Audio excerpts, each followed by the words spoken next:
There is no incentive for justice in our justice system whatsoever. The incentive from the U.S. attorneys and the prosecuting attorneys is convictions. That's their incentive. They overcharge you drastically, hoping or assuming they're going to get a plea out of you, which most of the time they do. So they keep their conviction rates high, 98, 99, 100%. So they think they can get a better job, climb the ladder. Their incentive is convictions, not justice. Then you have the bench, the judge. Their incentive is imprisonment. Got to fill the prisons. Got to prove you're going to put the bad guys away. Justice never comes into the frame here. Justice is never even entering into the conversation. And let me tell you, from somebody who's been there, there's three tables here. There's the judge's bench, there's the prosecuting attorney, and then there's you. And until you've sat in that corner and you've witnessed this be done to you, and you've sat there and watched a judge and a prosecuting attorney sit there and never even consider justice, the feeling of loneliness and isolation when you realize there is no justice here. Justice was never the concern. The concern from the attorneys was conviction, and the concern from the judge was imprisonment. You never had a shot. There is no justice in the justice system anymore. I don't know what can be done about this. I mean, something has to change.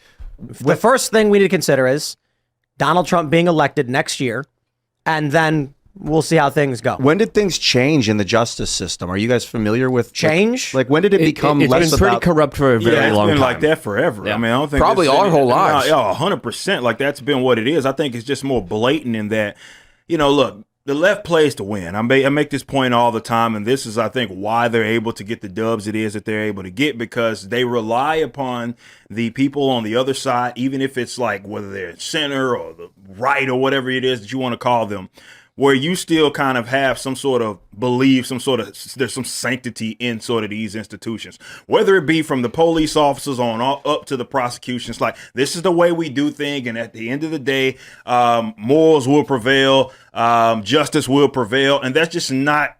That is, to be fair, has never been the reality. Obviously, you being in the situation it is that you've seen it sort of firsthand. It's like, nobody's coming to save me, and all of these guys are against me. Like the system is literally rigged against you, and especially when you're dealing with immoral people that have absolutely no problem with weaponizing that institution against you. It's a soulless thing. It's like they're soulless. It's a very difficult enemy to fight. I always use this analogy. People that watch me know I use this all the time. It's like you're going into a boxing ring, right? And you're entering it in, and that the person on the opposite side of you that you're supposed to be fighting 1v1 has already told you, look, my gloves are loaded. I've bought off the judges, I bought off the ref, and I'm about to cheat.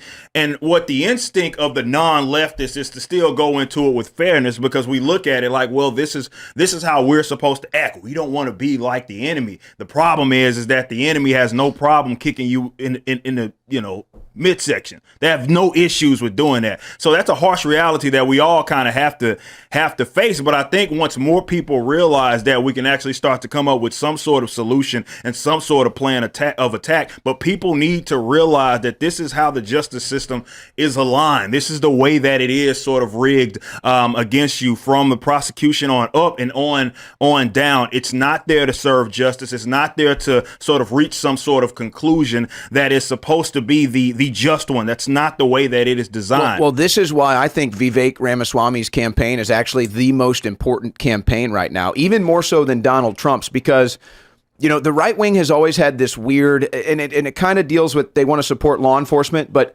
supporting law enforcement or police and wanting justice, reform, justice system reform, and prison reform need to be two completely separate issues.